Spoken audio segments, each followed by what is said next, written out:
A lot of people supported Marcel Dixon, but I knew he wasn't going to beat James Clyburn. Welcome to Escaping the Echo Chamber. Now, I'm not here to cape for Clyburn. I'm definitely not a fan, especially what he did in 2020. But this is about Greg Dixon, Marcel Dixon, running for the House of Representatives, District 6. And despite the fact that he had a lot of energy, he was social media, his campaign was really good. He was appearing on social media. I would see him even appear at events where Clyburn was to challenge him, which was a great thing. It's definitely part of what you needed to do to be able to win. But there was a lot more you need to be able to do to beat somebody who is as entrenched in the Democratic political hierarchy as James Clyburn. So now Greg Dixon, Marcel Dixon, was an outspoken advocate for reparations. Great thing. Spoke directly to the fact that the Black community has been let down repeatedly, consistently by the political establishment. The fact that he spoke to that is a great thing, but that's not enough to win, especially if you're running as a Democrat. You see the very thing that he was most likely depending on to propel him forward was the same thing that means he couldn't win. A lot of people will say that, especially if you're in certain communities or in certain areas, that you can't win running as a Republican. You need to run as a Democrat to win. Here's the thing. If you're in a community, if you're in an area, if you're in a city, a state, if it's blue, for whatever reason, and you need to run as a Democrat to win, realize that means that the Democratic establishment has the power to make sure you lose. Because if the people will only vote for Democrats, that means they will listen to Democrats. So when established Democrats, when popular Democrats, where well-known Democrats step up and say, hey, don't vote for this guy. He's an imposter. He's a Republican running as a Democrat, or any other kind of smear that they will say. The people that will only vote for Democrats will listen to the Democrats.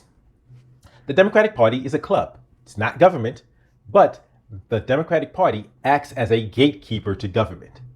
And that's what a lot of people don't realize about the two-party system and electoral politics.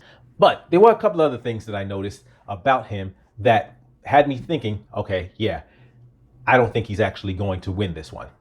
One, I kept looking for polling, couldn't find any polling on how he was polling against Clyburn. You gotta do polling if you're gonna win. And if the polling isn't out there, then that provides the impression that you can't win and you're not going to win. 2, money. Money is going to be so huge in any political campaign. Here's what happened. James Clyburn raised over $2.3 million. But guess what? Clyburn already had millions in his campaign account. He spent almost $2 million and still has over $2 million left. By contrast, Marcel Dixon raised $150,000, about $150,000, which isn't bad. However, he only spent about $46,000 as of March, the last reporting period. That's a problem. If you're going up against the number 3 Democrat in Congress, you're gonna need to spend a lot of money. You're gonna need to go hard. You're gonna need to go all the way in. So maybe since the last reporting period, he spent a whole bunch of more money, hopefully. But based on the numbers I'm looking at, he did not spend enough to put up a serious challenge against James Clyburn. Let me tell you why. You may say, okay, wait, but he needs money to run after he wins the primary. If you lose the primary, there's no after. And when you're dealing with a candidate like James Clyburn, decades in Congress, the support of the President of the United States, and the entire Democratic establishment apparatus behind him, you're gonna need to go all out. There's no half-stepping if you want to take him out. You've got to go all the way. So here's what happens. If you're trying to save money for after the primary is over, what happens when you lose the primary? You just have a bunch of money sitting there that you don't get to spend now.